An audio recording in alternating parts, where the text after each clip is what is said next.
السلام عليكم ورحمة الله وبركاته. ازيكم حبايب قلب؟ عاملين ايه؟ يا رب تكونوا بخير وفي احسن حال دايما يا رب، ومتهنيين كده ومبسوطين.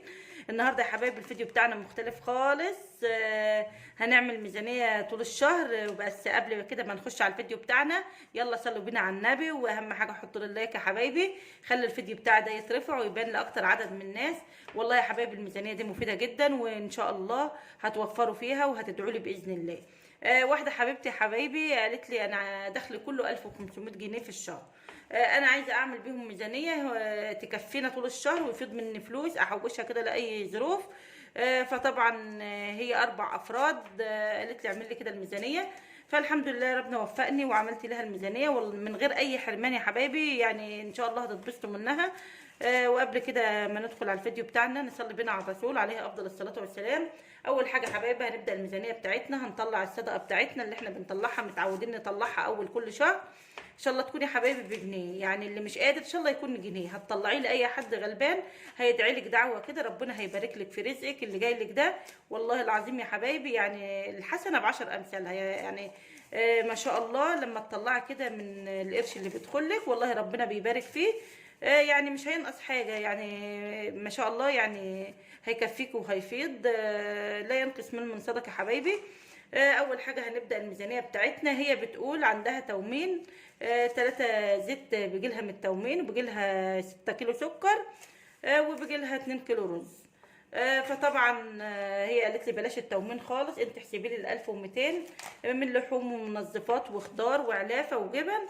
ومشيها لي كده طول الشهر. هنشوف كده هتكفي كام.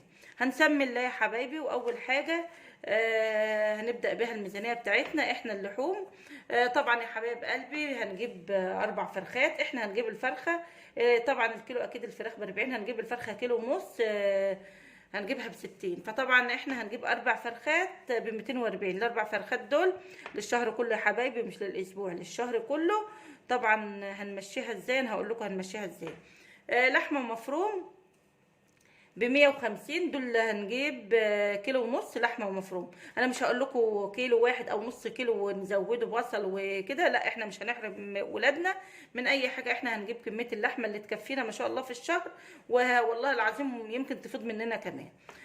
السمك هنجيب سمك 4 كيلو سمك ب120. يعني في انواع، في ب35، في ب30، في ب40، حسب امكانياتك هتمشيها. احنا هنجيب النوع الوسط ابو 30، مش هنتوسع. عايزه تزودي بتزودي حبيبتي، ما انت يعني الميزانيه هيفيض من مبلغ معاكي. لو انت عايزه تزودي مش هتحرمي نفسك من حاجه. كيلو ونص لحمه من اللي هي البرازيلي هنجيبها ب150. فكده احنا عندنا الفراخ وعندنا اللحمه المفرومه وعندنا السمك وعندنا اللحمه القطع. كل اللحمه دي يا حبايب قلبي احنا جمعناها اهو. جبنا اللحمه المفرومه 150 والسمك 120 واللحمه البرازيلي 150 والفراخ 240، المجموع كله 660. البند ده يا حبايبي احنا هنعمل فيه ايه بقى؟ الفراخ دي فرخه في الاسبوع. احنا عندنا 4 فرخات، هنعمل فرخه في الاسبوع. فرخة في الأسبوع. طبعا الفرخة دي انت بقى هتعمليها على صينية بطاطس، هتعمليها على، هتشويها، هتعملي فيها. هي فرخة هتكفي ال4 أفراد. احنا يا حبايبي مش هنعمل نص فرخة زي ما الناس بتقول نص فرخة وأكتاف وجناحين والكلام ده، لا هي فرخة كاملة اهي. اتصرفي فيها زي ما انت عايزة تتصرفي فيها. لحمه مفروم. طبعا الكيلو ونص لحمه ده احنا هنعصجه، هنجيب نص كيلو بصل وهنبشره عليه، هيبقى معانا 2 كيلو لحمه. تمام كده. ونوزعه بقى، هنوزعه لمكرونه، هنوزعه لكفته، هنوزعه لحواوشي، هنوزعه. انت بقى نوعي طول الاسبوع. اللي انت الاسبوع ده عملت كفته، لا الاسبوع اللي جاي هعمل حواوشي، لا الاسبوع اللي بعده لا هعمل مكرونه. يبقى اللحمه هتبقى معانا 2 كيلو، بدل ايه هنحط نص كيلو بصل عليها. هتبقى اللحمه يا حبايبي اللهم صل على سيدنا محمد 2 كيلو لحمه. والسمك طبعا هتعملي كيلو سمك، انتوا 4 أفراد. هنعمل كيلو سمك كفايه الشبار، يعني الكيلو هتجيبي 4 سمكات، كل واحد سمكيه، وهتطبخي شويه رز وشويه سلطه وهتتغدي وهتتبسطي والله يا حبايبي. اللحمه برضو القطع احنا دول كيلو ونص. الكيلو ونص هنحاول نقطعهم. اللهم صل على سيدنا محمد. هنحاول يعني احنا 4 ل4 في 4 ب16، هنحاول نقطعهم 16 قطعة. الكيلو ونص هنحاول نقطعهم 16 قطعة. هنعمل أكلة 4 أكلات في الشهر، يعني في الأسبوع أكلة لحمة وأكلة سمك وأكلة مفروم وأكلة فراخ، يعني 4 أيام أهو. مش هنحرم نفسنا من حاجة حبايبي، وباقي الأيام هقول لكم تعملوا فيها إيه. طبعا هنروح على بند المنظفات. احنا هنجيب ب10 صابون سايل من اللي هو السايب يا حبايبي، اللي هو السايب الكيلو ب5 جنيه. ال2 كيلو هيكفونا والله يا حبايبي الشهر. لو زادوا بقى انت معاكي فايض معاكي من الميزانيه 300 جنيه. لو زاد عليكي حاجه هتجيبيها، بس حاجات خفيفه. هنجيب اريال سايب ب20 ونجيب اوكسي ب25 من اللي هو الكيلو، ونخلطهم يا حبايبي على بعض هيمشوك الشهر كله. وهنجيب صابون طبعا بوش اللي هو بريحة، هنجيب 3 صابونات ب20 جنيه. وهنجيب سلكة مواعين ب5، طبعا ب5 جنيه سلكة هتكفينا فترة كبيرة. وهنجيب ب10 كلور سايب وب10 ديتول. كده المنظفات بتاعتنا يا حبايبي ب100 جنيه. تمام كده. يبقى احنا خلصنا من بند اللحوم والمنظفات. هندخل بقى على بند الخضار. احنا هنجيب يا حبايبي اللهم صل على سيدنا محمد ب40 جنيه طماطم، ب40 بطاطس، ب10 جزر، ب10 ليمون، ب20 بتنجان، ب10 خضار، وطبعا 10 بصل عشان بند البصل نسيته. بصل. فطبعا كده 140 خضار طول الشهر يا حبايبي. طبعا ال40 دي 10 في الاسبوع، و10 بطاطس في الاسبوع. والجزر طبعا انا بجيب الجزر مش هيفضل ب10 جنيه، طبعا هتجيبي بال10 جنيه دي هتجيبي بيها حوالي 2 كيلو جزر، 2 كيلو ونص جزر هيكفون. طبعا والليمون الكيلو برضو بيكفي مسافة كبيرة، النص كيلو عندي بيقعد عندي 15 يوم. اللهم صل على النبي. والبتنجان هتجيبي لك 3 كيلو بتنجان برضه هيكفوك الشهر، بتنجان رومي هتشوي منه وهتتبسطي وهتعملي منه كل حاجه. وخضار 10 هتجيبي خضار محشي هتجيبي بال10 جنيه برضه هيكفوك الشهر، وب10 بصل هيكفونا الشهر كله. ندخل بقى يا حبايبي على بند العلافه. هنجيب كيلو فول، هنجيب اللهم صل على سيدنا محمد ب25، وكيلو عدس ب30. هو العدس عامة ب32 بس انا كتبت 30. طبعا هتوزني بال30 هيديك الكيلو، هيديك اقل من الكيلو بشوية كده ايه 55. وفول مدشوش ب25. فول مدشوش ده هنعمل طعمية يا حبايبي ونشيلها في اكياس للفطار تكفينا برضو فترة حلوة. و2 كيلو مكرونه، هنجيب 2 كيلو مكرونه هنعمل منهم بشاميل. هنعمل مكرونه محمره هتمشينا بقى في الاسبوع. احنا كده قلنا 4 ايام لحمه وفراخ وسمك ومفروم في الاسبوع. طبعا يوم هتعملي مكرونه، مثلا يوم هتعملي حبه عدس، يوم هتعملي مثلا بتنجان، هتعملي بيض، هتعملي الحاجات اللي انت عايزاها دي حبايبي.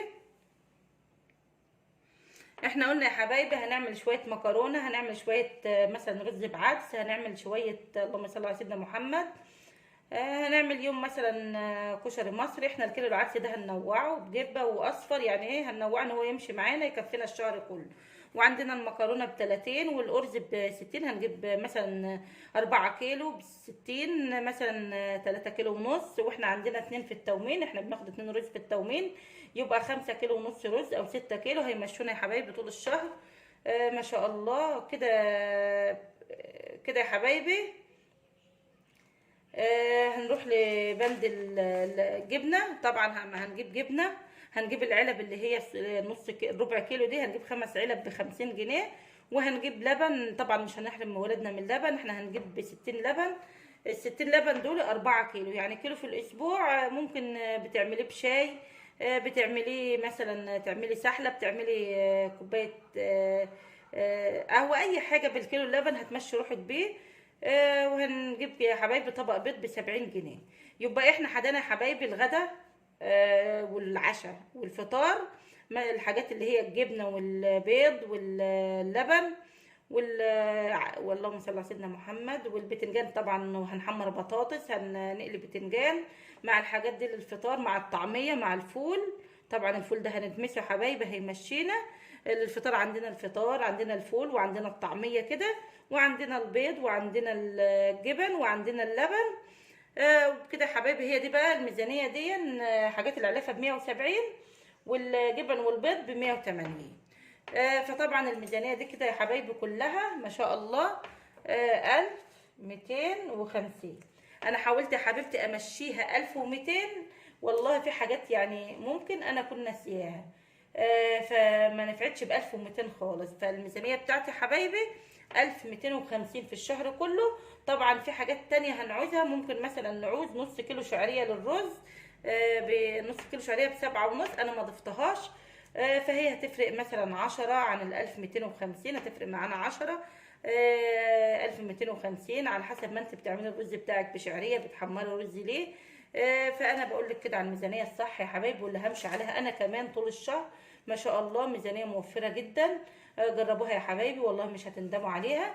وكده فاض معاها من 1500 250 جنيه، فاضوا من 1500 جنيه.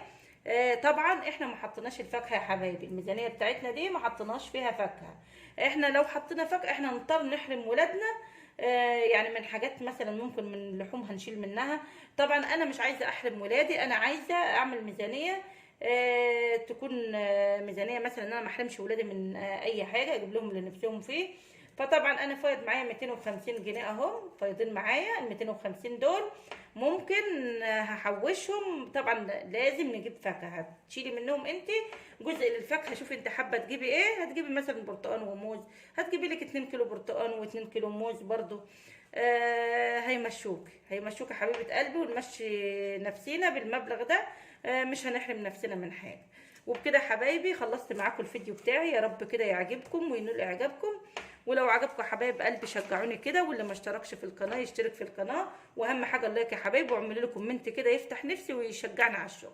والسلام عليكم ورحمه الله وبركاته.